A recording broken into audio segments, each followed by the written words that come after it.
जब हम खुद को समझ लेते हैं ना, तब और कोई हमारे बारे में क्या सोचता है फ़र्क नहीं पड़ता। ये लाइन मुझे बहुत अच्छी लगी। पिछले दिनों मैंने एक फ़िल्म देखी जिसका नाम था डियर ज़िंदगी। ये फ़िल्म काफ़ी पुरानी तो रात से 200 साल पहले आई थी, लेकिन मैंने अब देखी और इसकी कुछ बातें मुझे बहुत अच्छी लगी। मसलन, हम हमेशा मुश्किल रास्ता क्यों चुनते हैं? ज़रूरी काम के लिए? क्या पता आसान रास्ते से भी काम हो जाए। अगर आपको नफ्सियात का शौक़ है तो ये फ़िल्म बहुत ज़बरदस्त है, आप ज़रूर देखें, आपको बहुत मज़ा आए। बात आज की जो है वो इसी के मुतालिक है कि मैं आज आपको विलियम जेम्स का एक नहायत खूबसूरत फ़लसफ़ा वो बताता हूँ। ये एक मारूफ नफ्सियातदान था और ख़ुद को सेगमेंट फ्राइड का शागिर्द कहता था।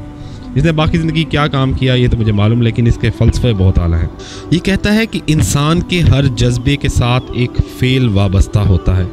मसलन, अगर वो दुखी होता है तो वो रोता है, वो खुश होता है तो वो हंसता है, वो गुस्से में आए तो वो चीखता चिल्लाता है, वो मोहब्बत करे तो पिचकारता है, बोसा लेता है, वो खौफज़दा हो तो भागता है, वो कामयाब हो तो छलांगे लगाता है। विलियम जेम्स की ये बात यहाँ तक तो आम रोज़मर्रा का मुशाहिदा था, लेकिन आगे चलकर वो कहता है कि अगर इंसान इस अमल को उल्टा दे, किसी जज्बे से वाबस्ता फ़ेल या अमल दोहराना शुरू कर दे, तो थोड़ी ही देर में इस अमल या इस फ़ेल से वाबस्ता जज्बा पैदा हो जाता है।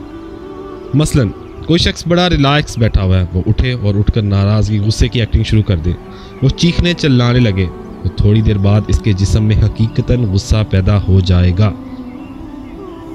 और इसी तरह अगर कोई शख्स गुस्से से भरा बैठा हो लेकिन वो ऊपरी दिल से खुश मिजाजी वज़ादारी की एक्टिंग शुरू कर दे, तो हर मुलाकाती से उठकर मिले, हर नागवारी बात को हंसकर बर्दाश्त कर ले, तो कुछ देर बाद खुश मिजाजी इसके गुस्से की जगह ले लेगी, वो हकीकतन खुशगवार और हल्का फुल्का हो जाएगा।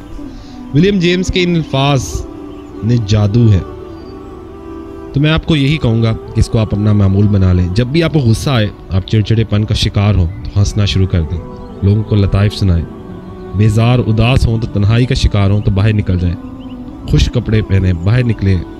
हम में से हर कोई अपने मूड का ग़ुलाम होता है, अपने मूड के ग़ुलाम ना बने, अपनी ज़िंदगी को बदलने की कोशिश करें। अगर आप अपने मूड के ग़ुलाम होंगे तो फिर ज़िंदगी नहीं बदल पाएगी, इसे बदलें।